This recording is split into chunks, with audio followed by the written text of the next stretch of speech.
Shea. Oh, brother. 3-2 to Mookie Wilson. Little roller up along first. Behind the bag. It gets through Buckner. Here comes Knight, and the Mets win it. Glinchey staring in, has his sign. A 2-1 pitch. And a drive in the air to deep right field. That ball headed toward the wall. That ball is out of here! Out of here! A game-winning grand slam home run off the bat of Robin Ventura. Ventura with a grand slam. They're mobbing him before he can get to second base. The Mets have won the ball game. Ventura. Lopez wants it away. And it's hit deep to left center. Andrew Jones on the run. This one has a chance. Home run! Mike Piazza, and the Mets lead 3-2. How is New York going to get out of this guy? Their captain, David Wright. He's had the bad back. He's got spinal stenosis. Played less than 40 games in the regular season. It's a cold night. High fly ball to left. Back at the wall, and the captain's going deep to the wall. It'll be a problem on and off the rest of the season. Turner drives one to center, chasing Nimmo back to the warning track right at the fence. He made the catch! Oh, wow! The catch of the year for Brandon Nimmo! He took a home run away from Justin Turner! Wow. Ladies and gentlemen, may I have your attention, please?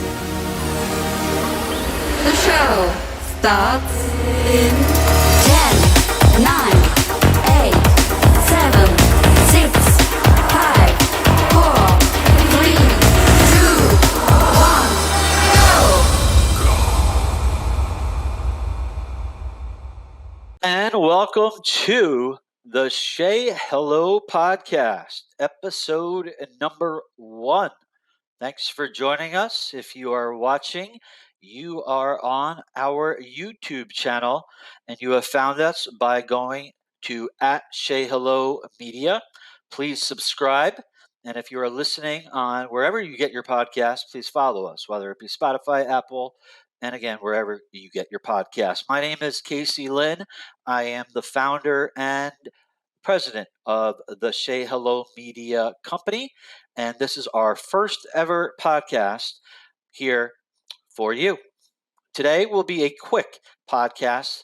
Our co-host will be on number 2, as today I will take over for the first ever podcast for Shea Hello. And we will go over, of course, all things Mets. We will go over all things Shea Hello. We'll keep it brief, and let's get right to it. So let's start with Shea Hello. It is a digital multimedia company that right now is focusing solely on the New York Mets, and eventually we will move on to other sports and ventures. But right now, all New York Mets content. We started May 31st, but let's say June 1st. So it's in about 2 months and a week. So 9 weeks or so. And we are very happy with the progress. I'm very proud of the staff that we have built. And the partners that we have already partnered with, and we are trending upwards. So again, we are happy with the interactions and everything like that in what has only been 9 weeks. Shea Hello is a company that I'm very invested in. My dog, her name is Shea. I've had her for 10 years.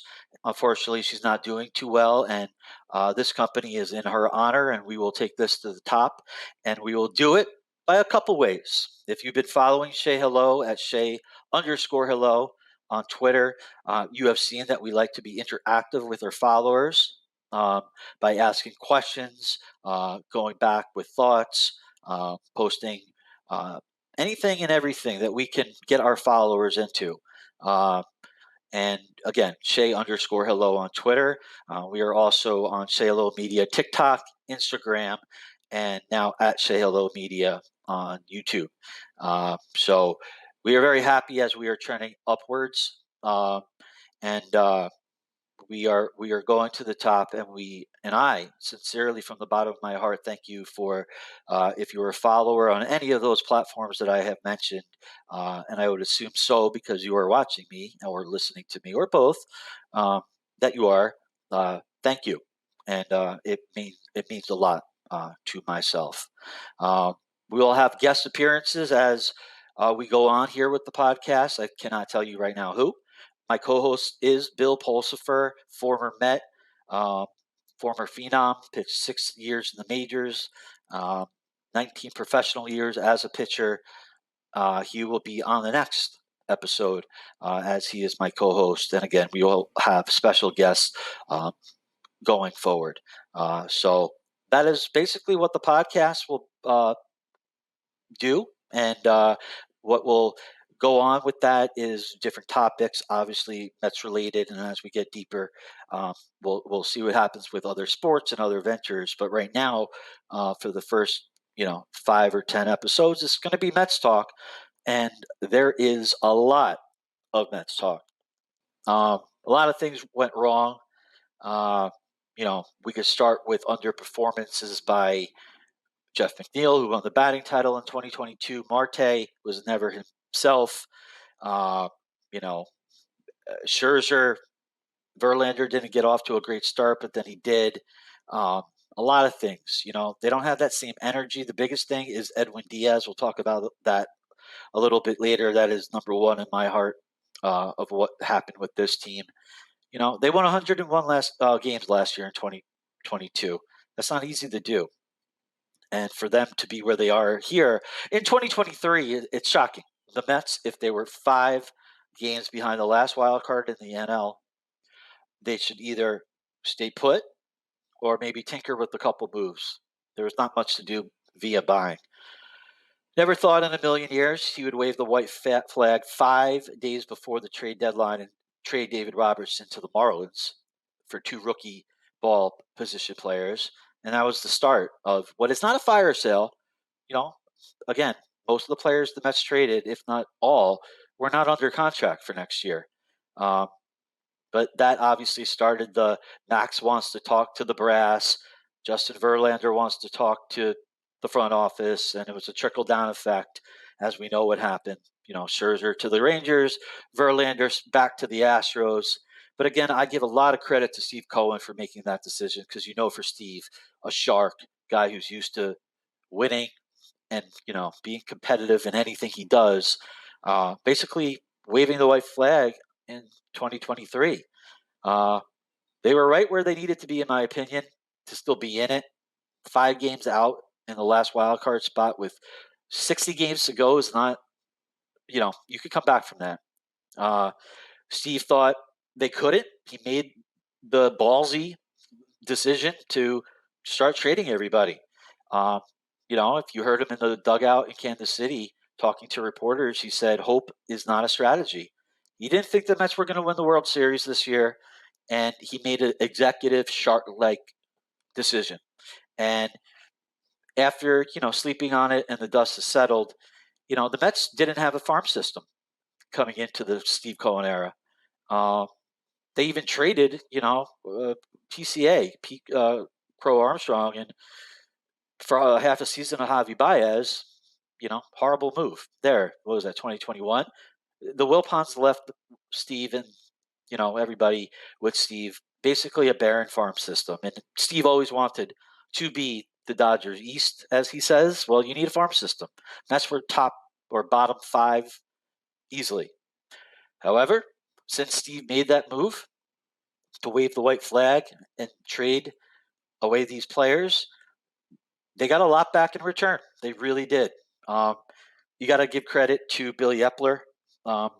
He got back a lot of good young prospects. You never know how a prospect is going to shape out, but the return on the players that they sent away, they got a very good return. And you can say now, and a lot of analysts and people who follow the minors who know a lot more than I do, that's their top 10 now. In 5 days, they did this. So, as I believe it was Billy Epler, he said a little pain for a lot of gain. And that's exactly what they did. 2023 is over. It's tough to watch baseball. I get it right now with the Mets putting out likes of, AAA players. But let me tell you this right now. The Mets are going to be competitive in 2024. There's no way they won't. Steve Cohen will put a contender out there. Now, like he said, it won't be with the flashy names and the big contract signings, but he will have the cores coming back. And whether you don't like the core, that's a whole thing. We'll get into it at another time. But, they have to fill the pitching staff. They lost Verlander and Scherzer. They'll have Senga and Quintana. There's a pretty good class of free agent starting pitchers out there. But are they any good? Yes. But the ones that are good, the Mets are not going to go for because they're going to cost a lot of money. Urias, Nola, Giolito. But there's guys like Lance Lynn, Alex Cobb, who could sign 1, 2, 3-year deals. And that's what the Mets are looking to do right now. I think they're trying to be competitive, which they will be in 24, and then set up for 2025 going forward. When Soto's a free agent, Pete, that's another discussion we can have about extending Pete. He's a free agent after 2024. However, we could just talk about the deadline. And again, I just want to make it clear, it was a tough pill to swallow, giving up on this season. When we won 101 games last year, but I respect it.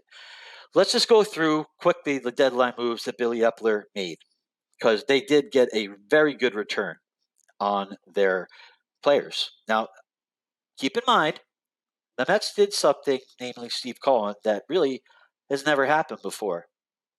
And that is using capital, aka money, to trade for prospects. They traded Scherzer, they traded Verlander, but between those two guys, they ate, Steve, that is, $90 million, dead money. Steve is okay with that, but you can't go out and get other players making, a lot of money with so much dead money, aka paying for players on other teams like Scherzer, like Verlander, you know. But he used his capital and his assets to use that to get prospects via trade. And because he could do that, Epler, you're up. And Epler did a good job. I will give him credit. I've been hard on Buck. I've been hard on Epler, but I will give credit where credit's due. Here are the trades that Epler made at the deadline. Now, I didn't understand why they did this 5 days before with Robertson. I was shocked. It was after the Mets won after a rain delay game against, I believe, the Nats. And we were wondering where was Robertson in the ninth inning. And it was Raley. I thought because Robertson warmed up during the rain delay and, his arm was cooked and it was over an hour. Nope. After the Mets won, I believe it was 2-1. News right after the game ended, Robertson traded to the Marlins, a NL East team, mind you, for 2 rookie ball players. They're young.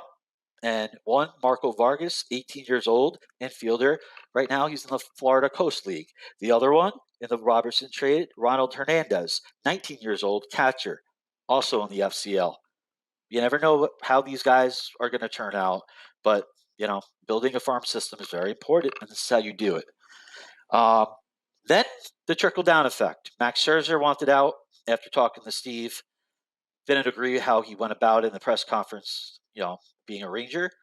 Aired some dirty laundry that Cohen and Epler had to really, fix. But they got a really good player back for Scherzer, 1-for-1. Scherzer, that's basically paying, I think it was $37 million of Scherzer's contract. They got Luis Angel Acuna, the younger brother of Ronald Acuna Jr., and he right now is in Double-A with the Rumble Ponies, and he is good. He is right now ranked just like that, the Mets' number 1 prospect. Just like that. He's an infielder. He is fast like his brother. They actually came out that his brother Ronald, obviously who plays for the Braves, we know all about him, and Luis Angel Acuna, who now the Mets have a bet going on for $5,000 of who can steal the most bases between them two in 2023. And I believe at this point, off the top of my head, I could be wrong, Ronald Acuna Jr. is like 43, and Luis Angel is 33. It's 10 more for Ronald. but Ronald's having an MVP-like year. It's either him or Freddie Freeman. They got back a really good player. It was tough seeing Scherzer go. We all know Scherzer and how he did. Overall, his numbers were good for the Mets, but as we know in the big games, the Atlanta series in 2022 when the Mets could have clinched the division, not good. San Diego wildcard series, not good. And this season, everything that went on with him, not good. Overall, if you look at his numbers as a Met, they look good, but in the big games, we know, he didn't come up when we needed him the most. That set off the trickle-down effect to Justin Scherzer, Justin Verlander, and he wanted to win this year. Listen, I wasn't happy about Verlander being traded. The Mets right now don't have a veteran presence in their clubhouse, and that is much needed, more so than even Verlander actually being a very good pitcher as he started off not on the right side. But Verlander was the MVP in the World Series last year. He pitched deep into October. That was a year after Tommy John surgery. Then he had the injury right before opening day, missed a month. He got healthy. Mets traded him when he was pitching lights out. Steve Cohen respected that he wanted to leave in 2023. And obviously Scherzer and Verlander waived their no trade clause, and off they go. Mets got a good return somehow from the Astros. They got the number 1 and 2 picks, or prospects, I should say, from the Astros, which is a very good return on a 40-year-old pitcher. And while I would like to have Verlander back for next year, obviously not happening, but they picked up Drew Gilbert and Ryan Clifford, all, very close to the majors, maybe, not next year, but a year after that. I would say Acuna is probably the next one out of all these trades that would probably be up the quickest, but you never know how it's going to go. They got a pitcher, AAA, Justin Jarvis from the Canna trade, or again, a rental. Canna was gone next year anyway. And they got a 17-year-old infielder, Jeremy Rodriguez. I thought they could do a little better for Tommy Pham, but it is what it is. He was gone next year. Good return on these players. They were all leaving anyway. I mean, I know Scherzer and Verlander were signed for next year, but it is what it is. They did very well at the deadline. Yeah, these games are hard to watch right now, but like Billy Epler said, a little pain right now for a lot of gain. And, again, I give a lot of credit for Steve Cohen to make that decision. You can't be half pregnant. You have to be all in or all out. And, he was. He made a decision to be all out for this year to restock that farm system. So I give Steve Cohen credit for doing it. The future looks bright. You have to have a farm system, and we will be competitive in 2024. Question is, how?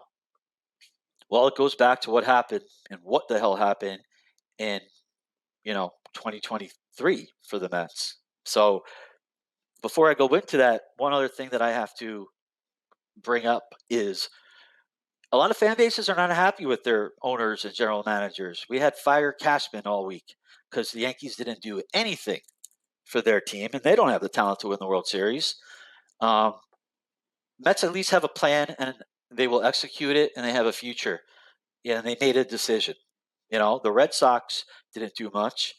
The Angels literally were buyers, and going into Monday, they were 0-6 since the trade deadline. And they'll get nothing for Shohei Ohtani if he doesn't sign there, which he probably won't. Imagine not getting anything for one of the best players in the history of baseball who's going to walk to another team. They wanted to buy in, and now I believe they're like 7.5 games out.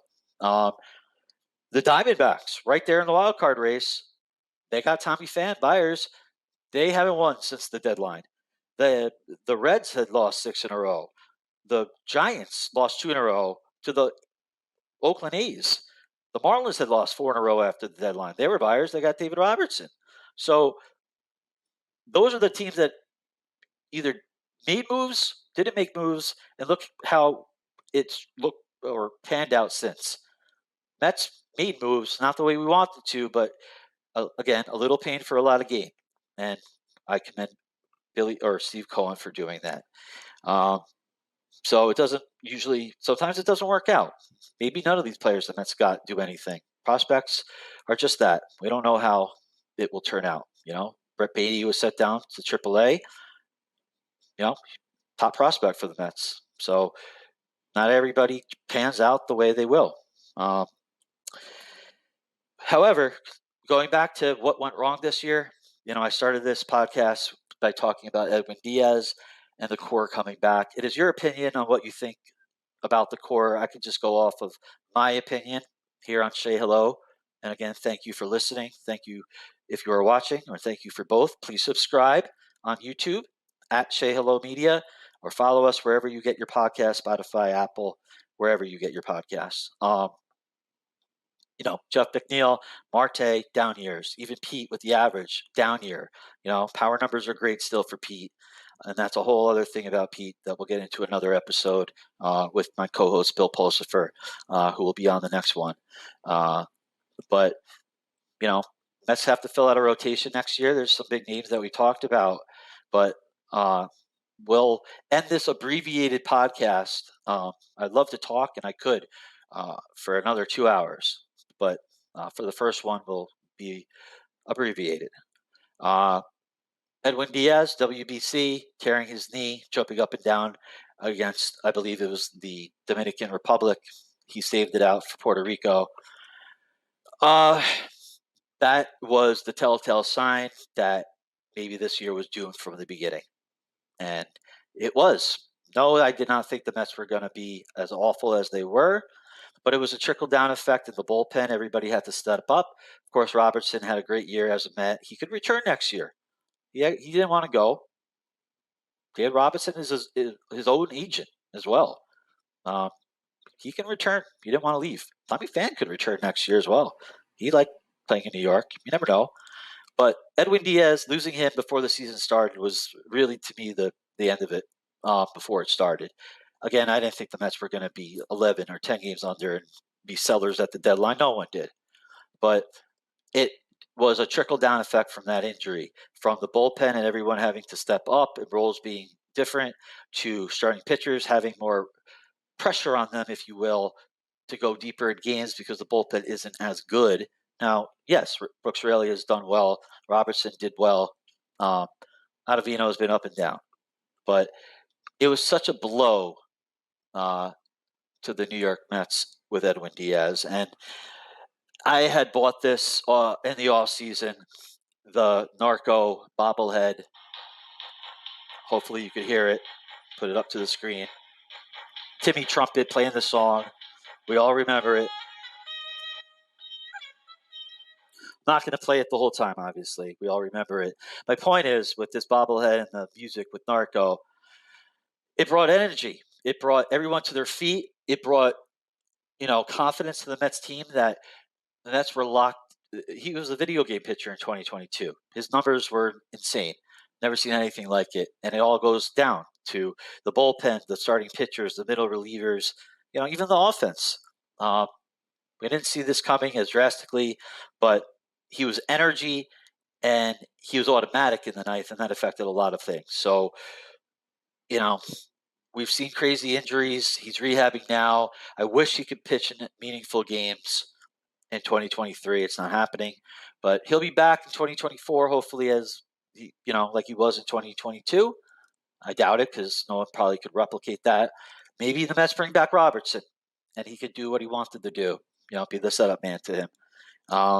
But losing Edwin was tough, and it really had a lot to do, I believe, with the season. There's a lot more I would love to talk about, but again, we're going to keep this baby abbreviated.